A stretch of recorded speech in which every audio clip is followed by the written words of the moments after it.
आज हम स्टार्ट करने जा रहे हैं 12th क्लास का very beginning chapter that is electrostatics. Okay, electrostatics से क्या हम समझते हैं, कूलम्ब्स लॉ की हम बात करेंगे, दो चार्जेस के बीच में कैसा फोर्स लगता है, चार्जेस कितने टाइप के होते हैं, तो ये सब हम बात करने जा रहे हैं। तो वो स्टार्ट करने से पहले हम बात करेंगे इसकी कुछ हिस्ट्री के बारे में। So the history begins with this frictional electricity. तो फ्रिक्शनल इलेक्ट्रिसिटी के बारे में अगर हम बात करते हैं तो इन 2500 ईयर्स पहले, आज से 2500 ईयर्स पहले एक फिलोसोफर थे जिनका नाम था थेल्स। तो थेल्स एक ऐसे फिलोसोफर थे जिन्होंने जो बैठे बैठे अपना एक एम्बर, एक ऐसा एलिमेंट उन्होंने डिस्कवर किया, एलिमेंट सॉरी कर रहा हूँ, मटीरियल, एक मटीरियल डिस्कवर किया जिसको कहते थे एम्बर। तो एम्बर को उन्होंने वुल से, वुल तो पता होगा ना, हाँ, तो वुल को रब किया, एम्बर और वुल को रब किया एक दूसरे से। एक्चुअली फ्रिक्शनल इलेक्ट्रिसिटी का मतलब यही होता है, जब रब करने से कोई इलेक्ट्रिसिटी जनरेट होती है तो उसको कहते हैं फ्रिक्शनल इलेक्ट्रिसिटी। तो जनरली उन्होंने क्या किया, एम्बर को वुल से रब किया।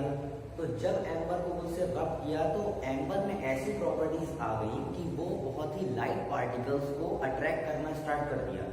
The ember started to attract the light particles. Light particle means like pieces of paper, straw material, etc. So these were the light particles. तो वो attract करना start कर दिया।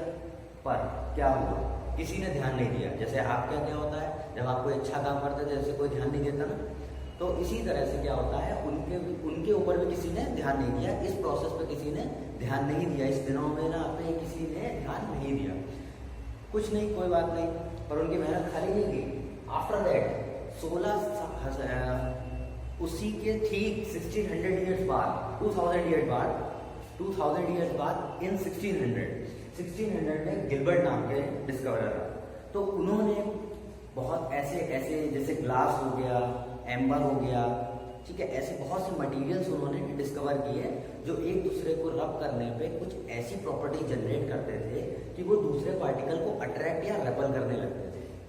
ठीक है, तो ये प्रोसेस पे लोगों ने ध्यान दिया, उन्होंने ऐसे मटेरियल खोजे।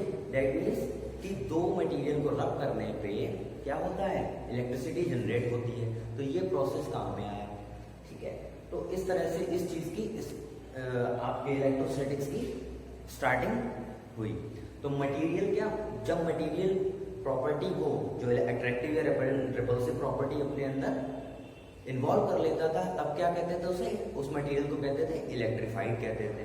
ठीक है, तो इस तरह से इलेक्ट्रोस्टैटिक्स की स्टार्टिंग हुई। तो अब हम बात करेंगे चार्जेस की। सी बेसिकली आपने 7th क्लास से पढ़ रखा है कि चार्जेस कितने टाइप के होते हैं। दो टाइप के चार्जेस होते हैं, एक होता है पॉजिटिव और एक होता है negative charge.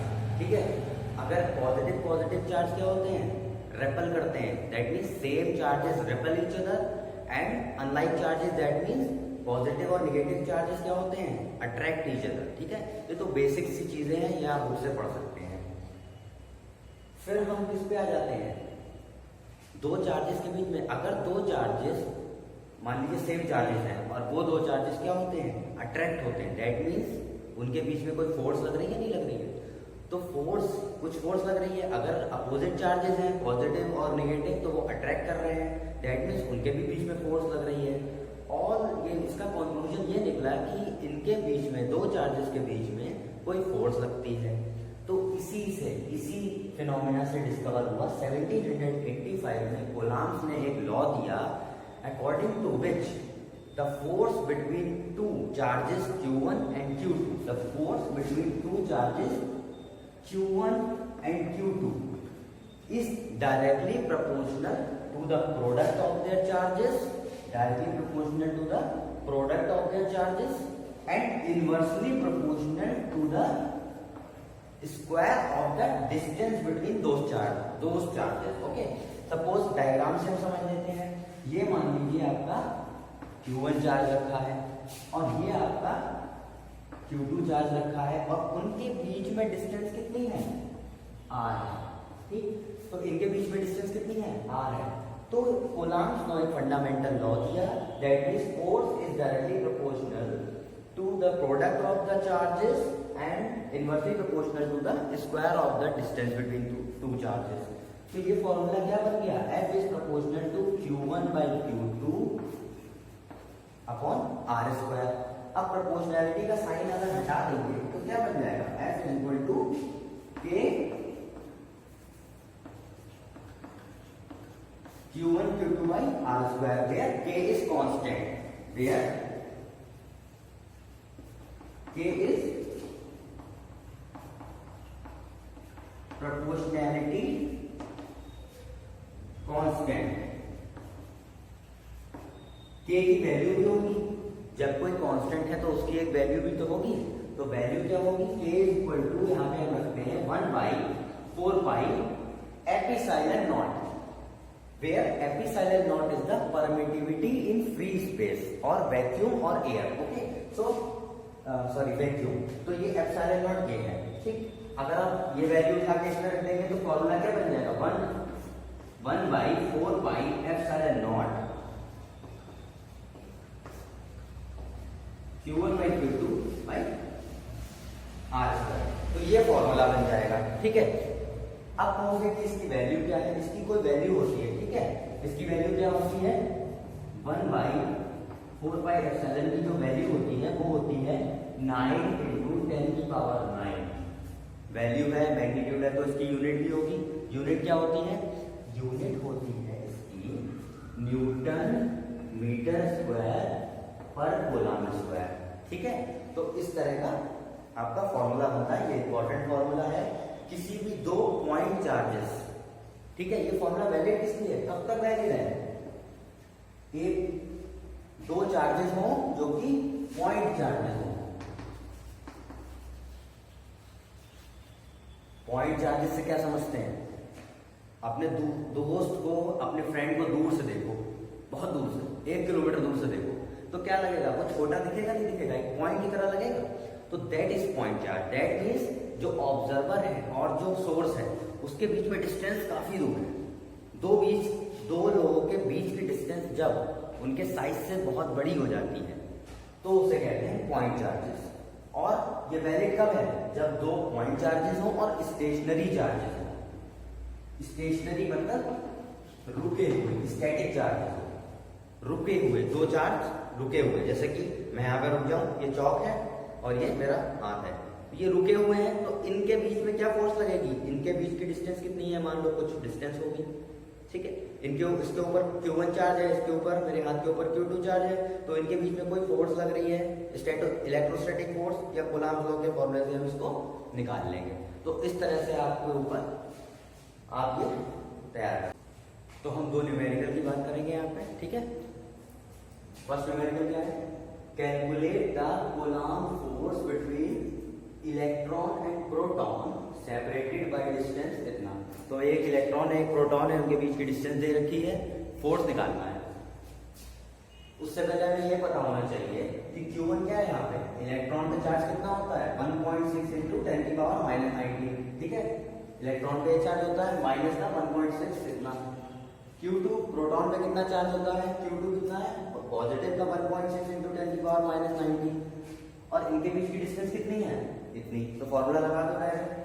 F is equal to क्या होता है? 1/4 pi epsilon naught Q1 Q2 by R square formula होता है। तो देखो 1/4 पाई एप्सिलॉन नॉट की वैल्यू कितनी? 9 × 10⁹। Q1 Q2 क्या है यहाँ पे? 1.6 × 1.6 × 10⁻⁻⁹ इंटू 10⁻⁻⁹ माइनस का कितना हो गया? 38, ठीक है। अपॉन डिस्टेंस कितनी? R स्क्वायर 0.8, R स्क्वायर है तो 0.8 × 0.8 × 10⁻30 स्क्वायर है ना, स्क्वायर है तो 0.8 दो बार लिखा जाएगा, 10⁻15 10⁻15 -30 हो गया। तो देखो सॉल्व कैसे होगा? डेसिमल से डेसिमल हटा दिया ये, ठीक है।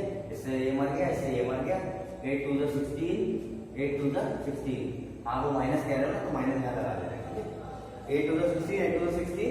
अब देखो कितना आया? माइनस का 9 इंटू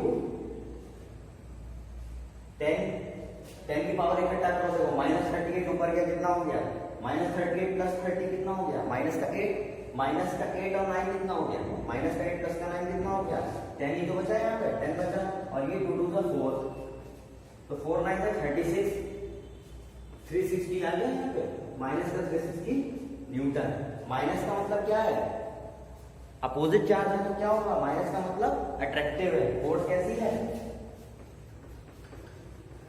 अट्रैक्टिव है। माइनस का मतलब ये नहीं कि फोर्स जा रही है, फोर्स का मतलब ये अट्रैक्टिव फोर्स है, ठीक है, माइनस का मतलब ये है। तो ऐसे दूसरा लगा लो, इसमें भी फोर्स कैलकुलेट करनी है, दो अल्फा पार्टिकल। अल्फा पार्टिकल क्या होता है, helium particle 2He4, alpha particle क्या होता है 2He4। ऐसा कुछ देखा है केमिस्ट्री में, कुछ देखा है ऐसा, तो इस तरह से तो फोर्स निकाल लो। देखो क्या अल्फा पार्टिकल पे चार्ज क्या होता है, दोनों चार्ज है, तो मतलब Q1 is equal to Q2 is equal to क्या होगा अल्फा पार्टिकल पे चार्ज, अल्फा पार्टिकल पे चार्ज होता है प्लस का 3.2 इंटू 10 की पावर माइनस 19 कूलम, ये होता है अल्फा पार्टिकल पे चार्ज, ठीक है।